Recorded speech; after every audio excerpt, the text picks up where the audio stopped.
You really do. You hate to see it. You hate to see it. You really do. When you do dumb shit and start to lose, you hate to see it. You really do. When you drink too much, get lost in booze, you hate to see it. You really do. All right, welcome back, Tokies. Week 4 is in the books, and it was a great week. I'm here on the Toke Pod with my two co-hosts, Nick and Kirby. I gotta say, Week 4, in my opinion, is kind of the fantasy week we've all been looking for. If you look at the top, wide receivers, quarterbacks, running backs, it was all those players that we picked early, and it's nice to see these guys having big weeks finally. Mike Evans, Justin Jefferson, T. Higgins, Tyreek Hill, Deebo Samuel, all names that you would expect to see at the top of the list. That it hasn't really been like that yet. So I thought it was kind of a week that we were looking for in terms of high production from guys that we drafted early. I don't know if you guys thought the same thing, but that's just what I thought when I was watching the games this week. So we'll move into some studs that were notable this week. Right off the bat, we have T.J. Hawkinson. I know it really killed me watching Hawkinson just absolutely run all over my team. Dude was a monster. 180 yards for a tight end, 2 touchdowns. You just never see that kind of stuff. I don't expect it to continue, but what a hell of a week for guys that had Hawkinson. I know Will had him, and it really put a beating on me. Um, any other notable guys that you guys were watching this week? Yeah, I mean, I think it's pretty impressive that Jared Goff, with some of his weapons that were out, produced 34 points with 4 TDs. We had obviously no Swift, no Sun God, and he really threw up some big numbers there. And I've never really seen someone get mad over a stolen pack of gum, but Slim with his $1 waiver made some big claims that old commish here stole him right from his grasp. Tell us about that story. Did you really swindle him into giving them to you? I mean, I was called toxic. I don't even really remember him saying anything. We had a conversation, I guess, and he was like, I guess I'm just gonna have to go with Jared Goff this week. Meanwhile, I had told him, like, I was like, oh, like it's been a tough week. I'm barely scooting by Kirby. Like, I got screwed in my quarterback situation. I dropped Jared Goff at the last second to pick up Marcus Mariota because I was worried about Jared Goff not having any weapons. As a Amon-Ra St. Brown owner, I was worried about him not playing and being Jared Goff's favorite, kind of a Cooper Kupp-esque player for Jared Goff. And I said it was a bonehead move on my own part, and I wish I didn't drop him. So he had that information. He still chose to bid $1. I figured it's still Jared Goff. He's not going to be able to escape his past. I thought someone might bid 5 who was looking to secure a bye week or whatnot. But I mean, the guy's QB 5. And I felt like the dollar. I feel like that's way too low if you really wanted him, if there's really a guy you want after him. I put 6 out there. I thought that's fair. I figured, I could probably get away with it, and I won. So that's what the system is there for. Spend your money if you really want someone. Yeah, I mean, that's the beauty of it. You gotta spend your money, and if you can't really call someone toxic when you only put a $1 bid on someone and someone put 6 on a quarterback that scored 34 points. I mean, he's been going exactly. off a $1 bid. It's like, he was like 0. He's like, it wasn't like he was like, hey, I'm gonna grab Jared Goff, I'm gonna put $1 in on him, and I was like, all right, I'm gonna put 2. But I loved waking up to it. I wasn't just competing against Dixie. I was competing against, I felt like other people might go for him. So. Yep, all fair.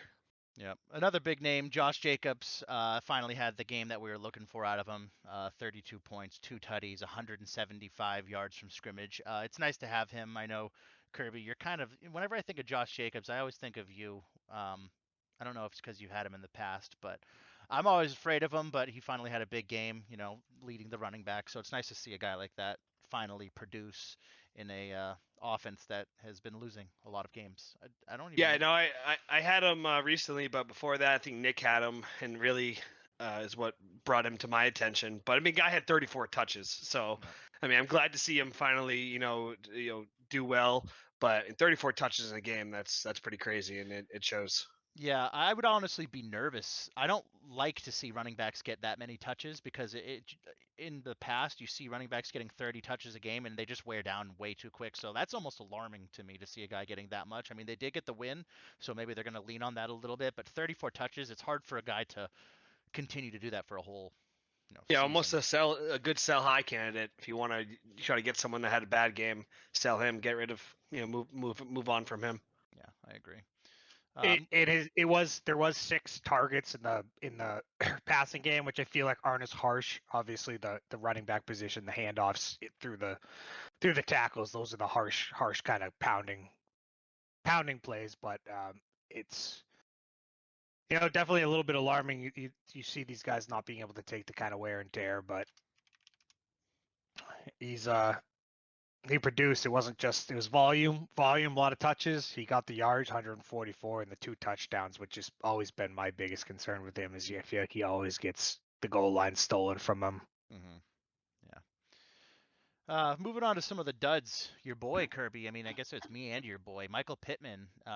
Came back after an injury, just did not produce. What do you think caused him to have a poor game? I mean, I know his counterpart Mo Alley Cox went off, which we'll get to later. But what was up with Pittman and Matty Ryan? I mean, it does not help when Matty Downs Ryan is on pace to break the fumble record for a quarterback. I mean, that guy, we all talked high of him that maybe with this offense he'd be slinging the ball, but he apparently can't hold on to it. So it's definitely concerning for me. I think you as well. He's our wide receiver 2 in our rosters. It's you can't have that. I mean, I've lost 3 in a row, and I can't be having my wide receiver 2 like Pittman only put up 4 points, with 6 targets. So it's just I don't know what it was. I didn't really watch the game, so I don't know if it was just a target like would go into tight end kind of matchup. But this guy needs to get double-digit targets to at least have a chance. Yeah, another guy that I argue is, when it comes to tight ends, you have like your 1A and 1B, and they're almost interchangeable in my mind. Mark Andrews, a very low performing game. A lot of the experts out there think that Mark Andrews is the better choice over Travis Kelsey. I don't know if they're saying production wise or whatnot. I mean, he gets a lot of touchdowns, but 3 points, 5 targets, not what you want to see from a guy like that. I don't know. You're not dropping a guy like Mark Andrews, obviously. There's not really much you can do, but it's definitely not what you want to see. And then there's James Robinson. Um, you know, Pretty low week from him. I know me and Nick are pretty high on ETN. What do you take out of the James Robinson production? Do you think maybe ETN's gonna, get some more carries now, or what caused that, Nick? It's something that obviously you mentioned it. The ETN us both having them being high on him that I'm hoping for. James Robinson has been the better back, no question there. But it was a 50-50 carry split, and ETN actually outsnapped Robinson. So I don't know if it was just one of those situations where they were trying to kind of ease in ETN. They view him as the future. They've always spoke highly on him. But it it was just it was a very weird game for Jacksonville. 4 fumbles from their quarterback, Trevor Lawrence. They got out to an early lead. I think they had a defensive touchdown early, and then a pretty solid drive to follow up that. So it was just kind of a weird game, and then they kind of went dud with the 4 fumbles. So it's just tough to get. Yeah, I mean, But it was a kind of a bad weather game, and you kind of hope to kind of see the running backs kind of performing, and ETN did outperform them, but it wasn't by much. He didn't look great either. Yeah, I mean, I think it was they both had the same amount of snaps, but it was a 3-yard difference of total yards gained. So for me as a James Robinson owner, I'm not really that concerned. I don't think they could get anything going, and you'd want to see them run the ball more and be more successful. But they were going against the Eagles defense, which is very good against the run. Yeah, I almost debated about just sitting them and probably should have, but as a Robinson owner, I'm not too worried. I think it was like Nick said, a weird game. 4 fumbles lost. That's a lot of offensive possessions. It was a 50-50 split, which is the most we've seen, but they didn't really separate in yardage for me as a Robinson owner to be worried. Yeah, But yeah, it was a terrible performance. I'm hoping to see more ETN, but James Robinson definitely scares me. He's the better back, they say that ETN's supposed to be that third down pass catching guy. So hopefully we'll see some more clarity on that. But moving on, pretty close week for some of these games. Not speaking of myself, because I got absolutely blown out by Will, the highest score, mostly led by his tight end that we've already spoken about. But Team Flash against Team Tom, very close game. It came down to the wire.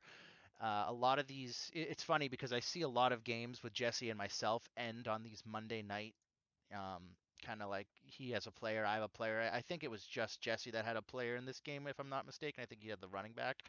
Yeah, he had Elijah, or no, sorry, Jeff Wilson Jr. Yeah, so he needed a couple points to win. He didn't get it. I'm sure he was not happy about that. But Team Tom, guy's looking like a winner. Guy wins it last year, comes out 3-1 on the season. He's looking to have a good season. So I'm glad that Team Flash didn't go to 4-0. That's all I got to say on that.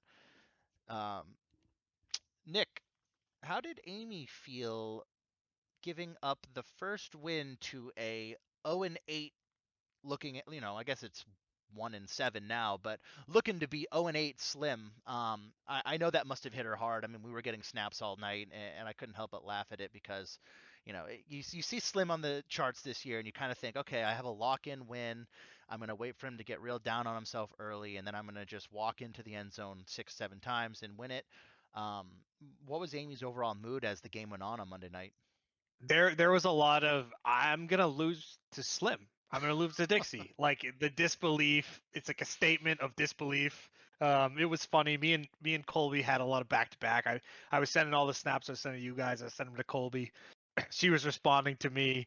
She was on record saying, this is better than actually watching the game. And I agree. Me and her had a great rapport going, and it was fun.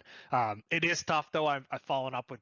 I have to face Dixie this week in Toker's Lounge, so it's kind of like, oh boy, like don't want the house to go 0-2 against Slim in back-to-back weeks. So there is a little bit of added stress there, but it was fun to watch. She is very she's very Dixie-esque. She gets very negative. She's been down on Tyreek Hill a couple times, and I'm like, listen, this guy can put up 14 points in like 3 minutes, and he's done that a couple times. So it's like sitting next to Dixie Jr. over there, and it was unfortunate that Dixie beat her. That pick six kind of ended it. Yeah. So. I totally forgot what I was just about to say, so I guess it wasn't even important.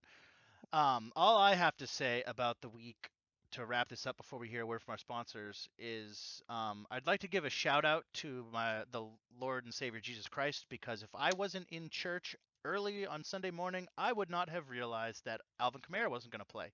Because for guys like me, I didn't realize we had a 9:30 London game, which took me by surprise, and I know it did a lot of other people, because I've heard of a lot of fantasy managers asking their commissioner to, hey, I didn't realize he wasn't in here. If you live on the West Coast or something like that, could you, put this guy in there? Obviously, I wouldn't play a zero, but, thank goodness I woke up, because I did not put him in there, and I put in Rashad Penny, who helped me secure a win over Melbourne with a massive week.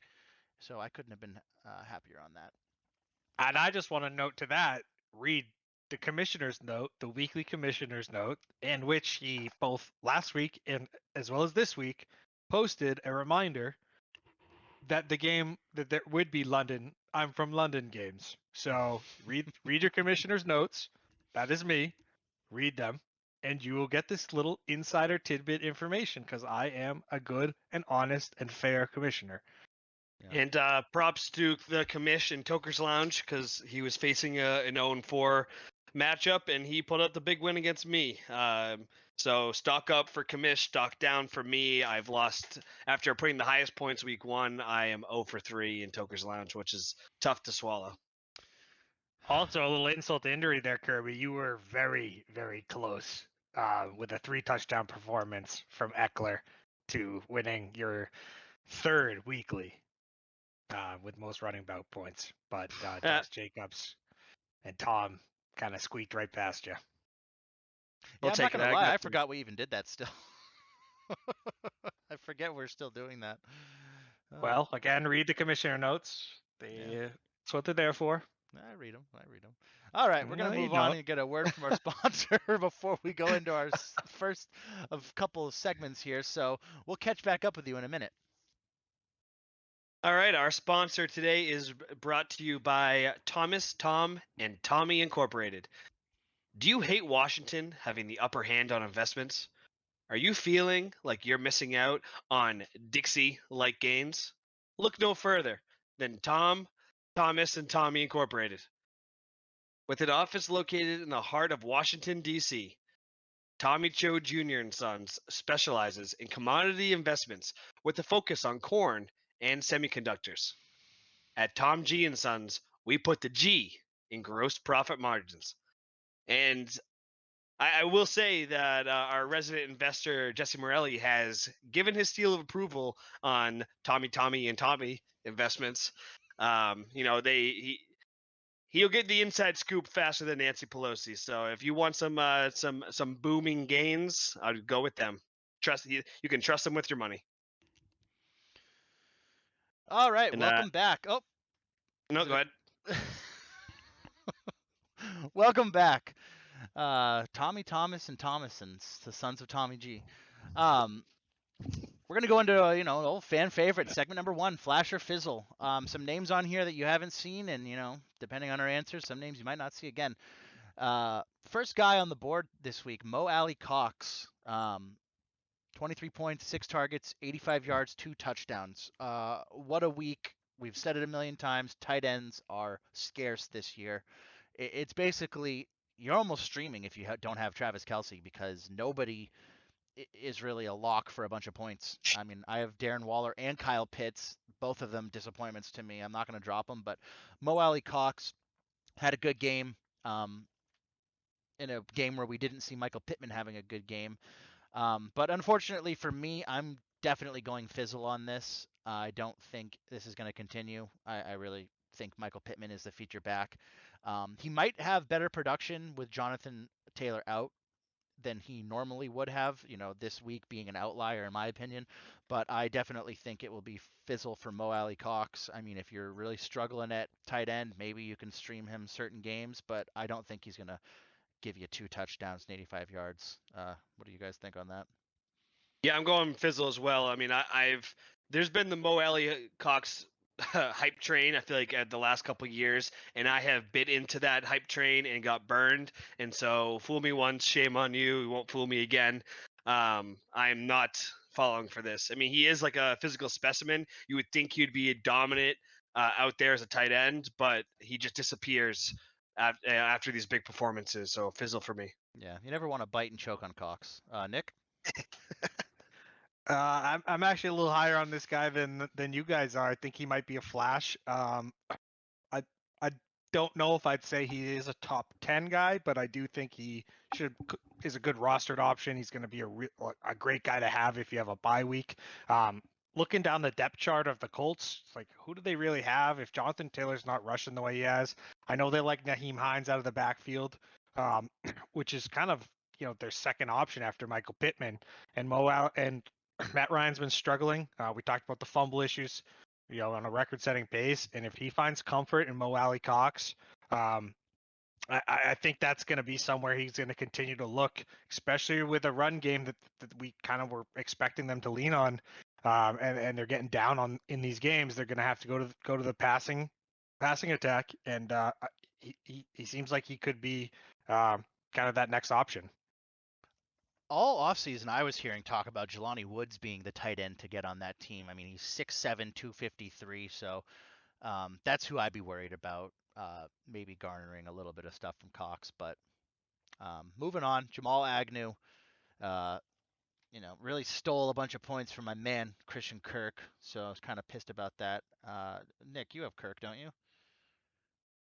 Nope, he's a guy. Unfortunately, I wasn't able to roster in three leagues, but was someone who I did want to get. I do think this guy's going to be a fizzle.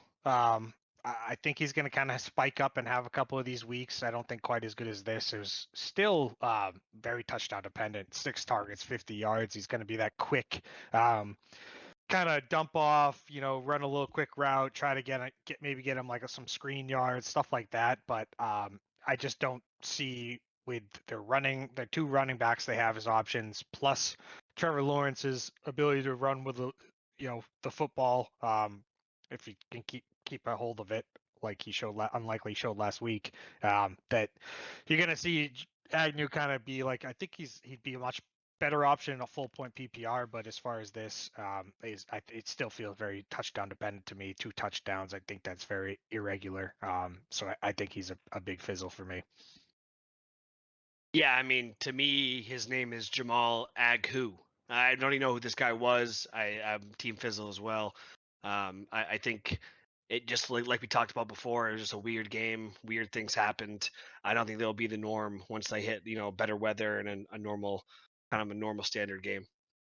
Yeah, I'm definitely Team Fizzle on this guy. 4 receptions, 2 of them being touchdowns. If you can tell me that this guy's going to have a 50% touchdown to reception rate, then I guess we have a new #1 draft pick next year. But I don't believe that's going to happen. I look at the list of receivers on the Jags, and I can already see 2 other guys that I would think would get more in Zay Jones and Marvin Jones. Jones. Zay Jones just floats on air, and Marvin Jones, we've seen him do good things in the Lions before. So Jamal Agnew, I think this is one of those freak games. I don't know whether they were just covering Kirk too hard or what happened, but it's the classic scenario of the main guy doesn't get it, so this other no-name guy comes out of nowhere, gets 2 touchdowns. Definitely Team Fizzle on my book. Well, and Zay Jones was out last week. Okay, so that makes sense that he was in that wide receiver 2 spot, I guess. Miles Sanders, Flash or Fizzle Kirby on good old Miles Sanders, a guy that whenever I see his name, I always try to steer clear of it, but it probably comes back to bite me in the butt if he's having a season like he has so far. Yeah, I mean, I'm Team Flash on Miles Sanders. I think their offense is too good with Hurts and the receiving weapons. You never know what they're going to do, so you may have some weeks that, maybe it's more receiver heavy than rushing heavy. But obviously, when they fed him the rock, he delivered. So I'm Flash on him. I think their offense is, like I said, their offense is too good for him to really fizzle out. And I think he's now, it could be a lock in your starting rosters. He's a great guy to pick up like later in the draft. And yeah, I think he's going to do good things going forward. Nick, you have him. What do you think on this guy? Obviously, I have an idea what you're going to say.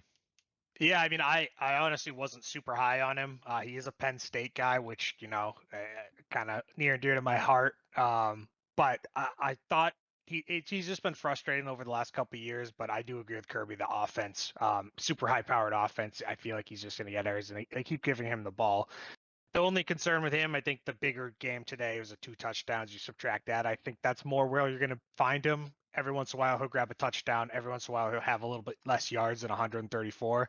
But I think you're looking at that like kind of 10 to 16 range, which I think is great for an RB2, and you can kind of hang your hat on that and not be disappointed. And then if he has a couple of these games, it's just a nice little add-in. But the high-powered offense, and he keeps getting touches. So I think he is a flash. I mean, from the commissioner's mouth, Kamara being out may have won him the week, because Kamara was out. He played Miles Sanders, had this great game, and unfortunately, I was on the receiving end of instead of watching Jalen Hurts pass or rush, he just handed it off to Miles Sanders every time. And I would like to thank Netflix and Drive to Survive, because if it wasn't for that series, I wouldn't be a diehard, devout follower of the Formula One seasons, and I wouldn't have been up nice and early to watch the Singapore Grand Prix, and thus I wouldn't have seen the news of Alvin Kamara being out, thus starting Miles Sanders in his place. Miles Sanders, flash for the reasons you said, obviously. We're going to move on to segment number 2, just so we don't have to beat the dead Miles Sanders horse. Were you drunk? We kind of alluded to it, who we were going to be bringing up. I haven't seen her say anything in the chat, be it she just doesn't read it, doesn't care, or maybe she's still drunk. I mean, I haven't seen Anna in what feels like a month, so maybe she's on a perpetual bender. And what is going on. I have no idea, but you know, she did play a guy who, if you even listened to fantasy football for, you know, half of a second during the week, you knew DeAndre Swift was questionable. Um, for a guy like me who is on top of DeAndre Swift because he's my only running back in my other league, I knew well before Saturday's game that he wasn't playing, so I had already picked up Jamal Williams, who had a fantastic game. Um, you know, it kind of surprises me. And if she listened to the pod, which I don't think she does, she probably would put you in the doghouse. But I'm surprised you didn't mention, Kirby, that she was playing somebody that, you know, was out. Did you notice that she hadn't played him before the game started, or did you just not really check her roster? Well, I was up in New Hampshire pretty much all weekend, so did not really check her roster and was not with her. So I didn't even look or catch that. And usually, you know, she's not really a big fantasy person, but usually she's a good, you know, 12 o'clock make a move. So I don't know how she didn't catch it herself, but she did let that one slip. But when I did see her late Sunday afternoon and kind of talked about it, she was making bold claims. Bold claims. I mean, she put up 173 points, the highest in the league, with the guy that had 0. She was saying all these kind of things like she did it so she didn't want to show off and make everyone feel bad to score even more points. She wanted to insert her dominance to the females in the league, that, you know, she can beat, score the highest points with no one there. So she was firing off on all cylinders and was very, very cocky about this victory, with, even though she might have been drunk with this move. A lot of big talks from a guy that's underneath myself. 5th place. Yeah. We'll see if it Yeah. And comes to underneath bite her in the you. butt. Oh, I know. Oof, the girls are losing their grip on there, so a lot of hard talk. Icarus, you might be flying too close to the sun there. Don't get burned on the way down. That's what I said, but she was very cocky about it. I think But he that does could, have be nice points. that could have been the liquor talking. Unfortunately, Anna was in fact drunk when she started an inactive player. DeAndre Swift was lifted out, but still got to play on team TLMB. Luckily for Anna, TJ Hawkinson came in with a Swift me up. Yep. More than making up for the 0 points. Anna still pulled out the victory, but I wouldn't look a Swift horse in the mouth on this one. I think she's hovering around a 2.8 BAC. Yeah, that's probably been confirmed. We'll see how this week goes, and if the females in the group can assert their dominance. Me and Kirby are finally holding it down for us. It was looking pretty bad, and, you know, not to have a war of the sexes in here, but I almost think that's exactly what this league's for. Moving on to our third segment. Yeah, I'm thinking I'm back. Yeah, I'm thinking I'm back. A guy that you wouldn't want to have to think, you know, is in this segment because you kind of think he's always there. But Austin Eckler, you know, he had a very big game this week. I think he was the second overall running back in terms of points. He's kind of had a weak season so far, you know, 9-13, 9-30. And I don't know what was different in this game that, I mean, besides the 3 touchdowns, obviously. So it's hard to tell what, because you look at his carries and stuff, and, you know, they're all pretty much the same across the board, minus last week. His targets and the receptions pretty similar. So I don't know if it was a game script thing or whatnot, but I don't know if he's back, but I think he might be starting to be that guy that you drafted him in the top 4 overall. So I'm going to go with, I think he's back. I think the thing is, with an Austin Eckler, you're not going to not play him. There's no one that you're going to be putting in over him. So whether he's back or he's not, you're putting him in your lineup and you're just hoping for games like this. So Austin Eckler, good to see you back at the top of the list. Russell Wilson, Team Orange. I don't know if either of you guys have him, but if one of you wants to take it away on your thoughts on Russell Wilson finally having a game that we have been, as a pod, hoping he would have for, you know, the first 4 weeks of the season. Team Orange over here finally coming in big. Yeah, I can jump in there. I am a Russell Wilson holder in 2 leagues. Didn't play him, you know, hung on to him, haven't dropped him, but did not play him this week. The first week I haven't played him, he obviously goes off. That's how it goes. Classic fantasy. But there was this little spark that happened, not this last week, but 2 weeks ago. where he did this. Like, they're trying to make this comeback win, and he ran the ball, which he hadn't done since he'd put on the orange. And he got up, he was all excited. He had that Tom Brady like, let's fucking go. And yeah, I think that was a spark he needed. He had a couple more rushes this last game. He seems to be, controlling the offense a little bit more. So it's definitely looking promising. I know we've talked and been high on Russell Wilson. We've been high on Jared Judy and Cortland Sutton.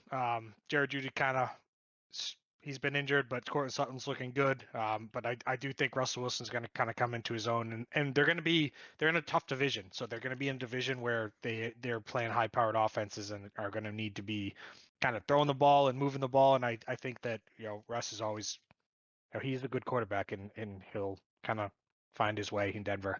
It's because of his spicy sub. He's feeling dangerous. Dangerous is back.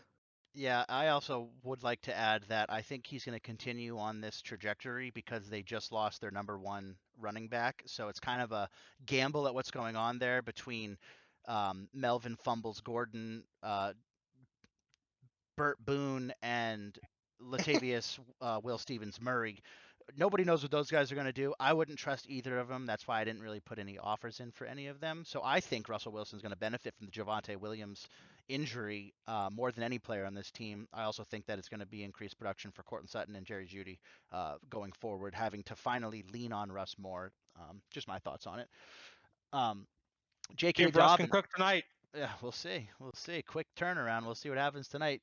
J.K. Dobbins, Kirby, you have any thoughts on J.K. Dobbins? Is he back? I know this was his first game, and he had a pretty good game back. I mean, we were making fun of him. Just kidding, Dobbins. Nobody knows his first name. What do you think about this guy? Yeah, I mean, I think it's great result for him coming back. I mean, we put up 20 points. The Ravens obviously trust him running the ball. He's the clear number one, so I think he's a safe and reliable moving forward. It was interesting to see him get the production that he did with only 13 carries and 4 targets. But it's kind of like the Miles Sanders kind of effect. You're on just a high-powered offense. You're going to have those weeks where maybe you don't have to carry a lot, but they'll get you to like the goal line, and then if they hand it off, like, you have a good chance you're going to score. Yeah. There's so many threats of Lamar and the tight ends. It's just he's on a good offense, so it's good to see him back after all the injuries he's had. Yeah, I'll definitely say it's the offense because 3.1 and 3.2 yards per carry. Not really anything what you want to see from a running back, but once you get in the end zone, it's definitely great that you see him finally producing. All right, moving on to the 3 gasms. We'll move into this segment starting with the QBs. As injuries continue to mount, bye weeks are approaching us. We look to the QB position and some potential streaming options that are outperforming some of their more well-known counterparts. Who are the viable options? Who's going to be the dreaded fake gasm in this segment? So to top off this list, we have 3 QBs: Geno Smith, Carson Wentz, and Daniel Jones. I don't know. For me, this is pretty obvious who the fake gasm is. It's Daniel Jones. They have an injured what the hell's the guy's name that's making the millions of dollars on the receiver? Kenny Golladay. Kenny Golladay, the guy that's making like the biggest receiver contract of anyone in the NFL right now. He's injured. I don't really think they have much to lean on. Carson Wentz has just been playing phenomenal this year, and Geno Smith, man, I think Geno Smith should be rostered in every league, and I think he should be started in every league, and I'm sure he will be going forward. He looks phenomenal. He didn't write back, is what he keeps saying, and I'd rather have Geno Smith right now over Russell Wilson, but I don't think that'll continue. But I'm definitely going Daniel Jones for this one. What do you guys think on the fake gasm here? Yeah, I'm also going Indiana, Daniel Jones. He has a hurt ankle, and I think his real performance has been based on his rushing ability. He's got some nice rushing touchdowns, whatnot. So without that, I do not trust him. Carson Wentz, he's the top 3 highest passes per game with 40 plus a game, so it's always good potential. And Geno Smith has the highest completion percentage in the entire NFL. So yeah, I'm going Daniel Jones as the fake. Carson Wentz, fake gasm. Don't trust him at all. Do not follow the hype. This is what he always does. I'd rather have 12 points consistently from Daniel Jones when I have to fill a bye week than I would like to have Carson Wentz throw up a negative 3 point, which is I think extremely plausible. I do agree with you, Kirby, on the injury with Daniel Jones' ankle. But if you watch him, it's like these teams can't afford to have like a QB spy like they can, when they're game planning a Lamar Jackson. Especially with Saquon coming out of the backfield, like you have to make sure you're spying Saquon out of the backfield because they love doing those little dump off screens and whatnot. And Daniel Jones has just been very efficient with his legs, and that alone, it makes him, I think, a viable option. I just don't trust Carson Wentz. I would never want to have to own him or start him. So he's the fake for me. Looking at some legit depth chart starters that don't get as much hype as some of the top tier running backs due to the team they play for or the role they have in their offense. However, they can prove to be great low end RB2 flex plays. We're going to run it back on some of these running backs who did well this week, and do we think they can continue going forward? Kirby, from Dameon Pierce, J.K. Dobbins, and Rashad Penny, all guys that had fantastic weeks over 20 points. Who of this group do you think would be the fake-gasm? I have Dameon Pierce, so I have to put my faith in him. I think he's on my starting list, my starting roster this week. So I'm gonna go Rashad Penny. I think that's more of maybe a opponent matchup why he produced so well, but I think he's gonna fizzle off. So I'm going him as the fake.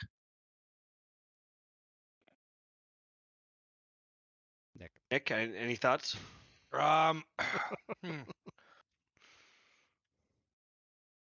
I think it's J.K. Dobbins. I just don't trust his health. I think these guys are very comparable. I think this is a really competitive segment here. Damon Pierce looked fantastic last week. Jealous of anybody who has him. After watching that, he's kind of someone who I've seen him each week. He seemed to take on more of the load and look more and more comfortable in the speed that is the NFL, which is, something that is a real factor, I think, for a lot of players going from college to the NFL. Just, that speed difference, and he seems to each week get more and more comfortable. So he looks great. Rashad Penny, Pete Carroll likes to run. The guy likes to chew gum and he likes to run the ball. It's just two favorite pastimes. And I think Rashad Penny is the number one guy there. I think we're all pretty high on Geno Smith. I think they're going to continue to try to make it as easy as possible for him, and that's going to be establishing the run. So J.K. Dobbins, I don't trust him. Justice Hill, who I think they're high on, has been dealing with a hamstring injury. I think he's going to cut into his load a little bit, and then you obviously have the legs of Lamar Jackson. So he's just going to be stealing from Dobbins as we go along. Yeah, I'm going to go J.K. Dobbins as well. I think the only real outlier here is Dameon Pierce. He's the very true gasm. So it's a toss-up between J.K. Dobbins and Rashad Penny. I guess I'm going to lean on Rashad Penny more because for the last couple seasons, they've tried to rely on Rashad Penny, and whether it be injury or just out unproductive, he hasn't done it. But, I mean, this game, he was electric. 17 carries, 8.8 yards per carry. That's fantastic. And his yards per carry have just been going up since week one. Last week, it was almost 5 yards per carry. And you look at I've already mentioned this, but J.K. Dobbins, his yards per carry extremely low, under 4 yards. Numbers like that just don't produce. I know he's in a high-powered offense, but I would lean towards Rashad Penny because the Seahawks are looking high-powered this year too.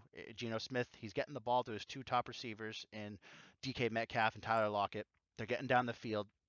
Rashad Penny looks fantastic. I mean, when I look at him, I always think he looks like overweight. I think it's because he's a little shorter and he's 220, but I always say to myself, man, I think this guy's out of shape, but he looks good out there. You know, he looks fast, he's quick. So I'm going to go J.K. Dobbins on that. Similar to the wide receivers and the quarterbacks and running backs, we go to the wide receivers. Some that have recently been picked up in the waiver pool or are still available to help an ailing team heading into the bye weeks. Most of these guys, find themselves as a second or third option in their respective offenses, but They've shown that they can produce in the right environment. 3 studs that we're going to look at this week, and we'll go to Nick for this one to start it off. Jamal Agnew, Corey Davis, and Josh Reynolds. Who are the real gasms, and who's the clear fake guy? I think we kind of touched on this earlier, but I think Jamal Agnew is the fake. Again, I think he's just gonna kind of be a dump off guy. Don't think he has much value unless it's in a PPR, full point PPR. I don't think he's gonna ever get a lot of yards, and in a league like this, the half point or no point, I think you're gonna be kind of touchdown dependent, or kind of be kicking yourself for starting Jamal Agnew. I don't trust necessarily the Jacksonville's offense that much, and we're all high on Kirk, and I think Kirk's the guy, as well as the 2 running backs that they're running there. So he's the fake for me. Kirby? Yeah, I would agree. I mean, Josh Reynolds has surprised me. Other than the first game, he's had over 11 points each game. Obviously, last week, Sun God was out, and he I don't know what his status is for this week, but they are playing the Patriots, so it could either be a good thing for Josh Reynolds, or Jared Goff could have some PTSD from the Rams Super Bowl when Bill Holt only held him to 3 points. But I think Agnew, like I said, Aghu is the fake chasm. Yeah, if you were asking me this last year, I would be saying Corey Davis just because he screwed me so hard. But Corey Davis is having a good year this year. 3 games over 10 points, which is fantastic in my opinion for a guy that you're putting into your probably flex position, maybe wide receiver 2. Definitely don't want him as a starter. But he's a guy I would pretty much plug and play at this time. For some reason, the Jets are producing. Josh Reynolds, as we said, he's in a high-powered offense. I mean, they scored 45 points in the game that saw 93 points total. Very fun game to watch. So it's obviously Jamal Agnew. We already touched on it. Don't need to beat the dead horse. Guy scored 2 touchdowns on 4 catches. Not going to keep up. He's out. I wouldn't start him. I wouldn't even roster him. So get that guy out of here. Moving on to our last segment, the bad boys. Let's talk about bad boys.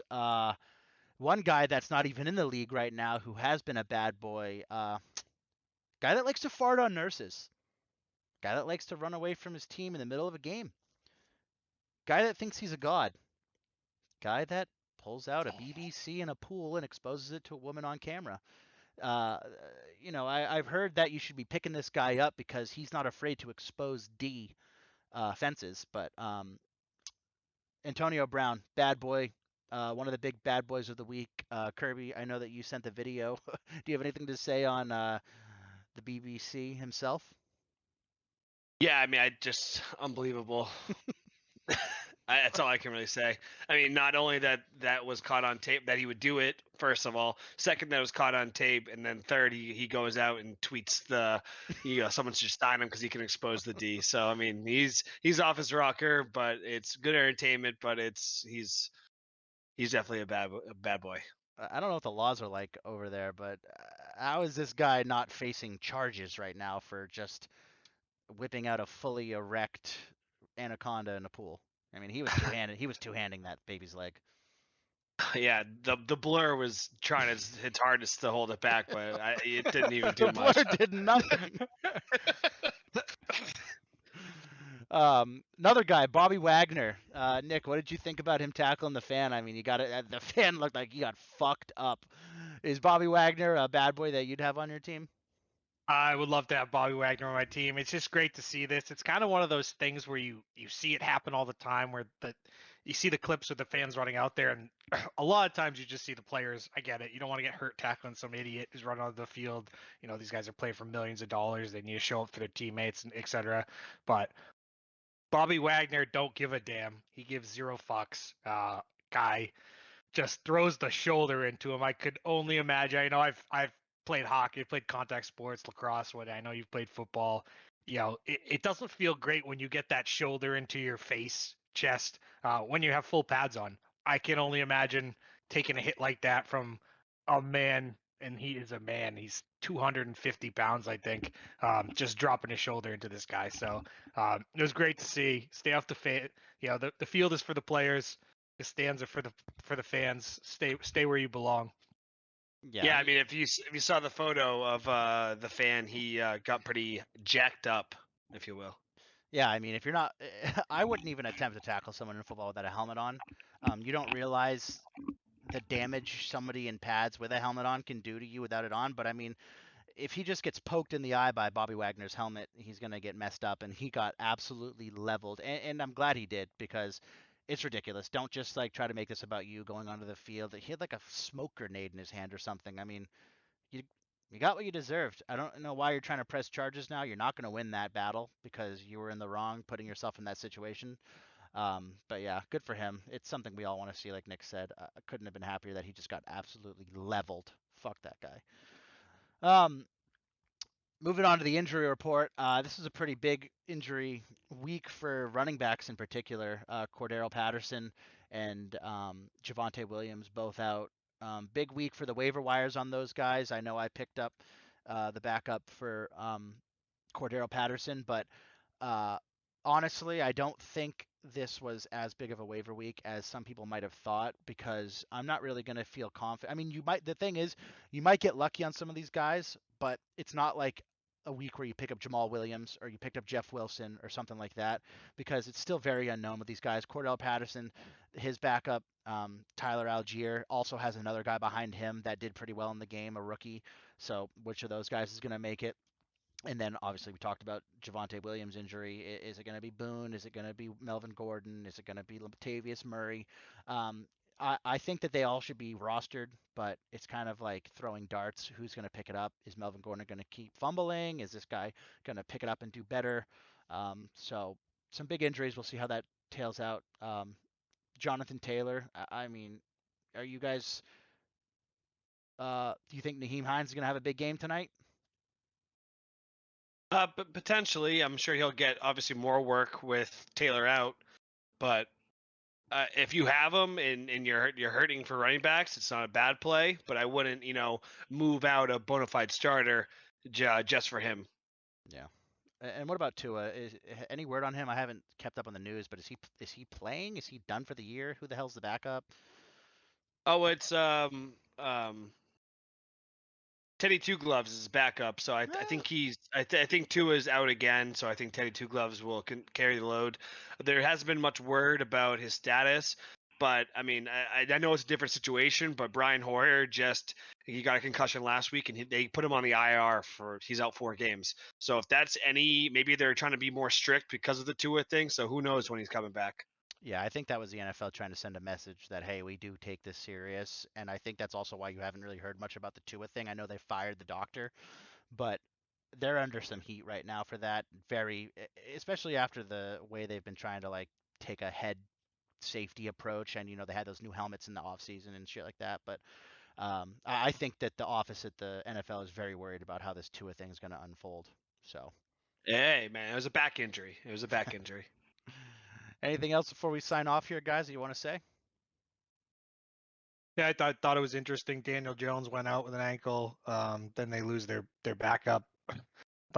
The Giants went into the Wildcat for a couple drives. Pretty interesting. Saquon Pretty cool. playing quarterback.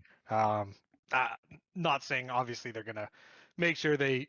I don't know what his status is going forward, but I'm sure they'll sign some guys to the practice squad and whatnot to have as options. But it was just cool. It felt like it was 2011 again or something like that. And Wildcat offenses sparking up with my boy Saquon.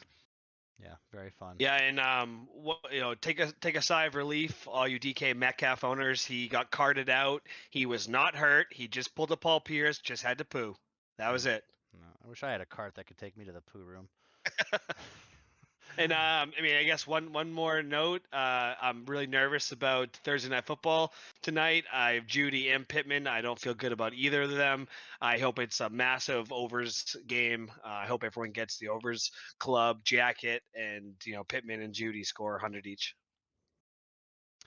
All right, that'll do it for our week 4 podcast. Good luck out there, guys, and we'll be back next week to see you. So for Kirby, Nick, and Dennis, signing off. Take care, Tokies.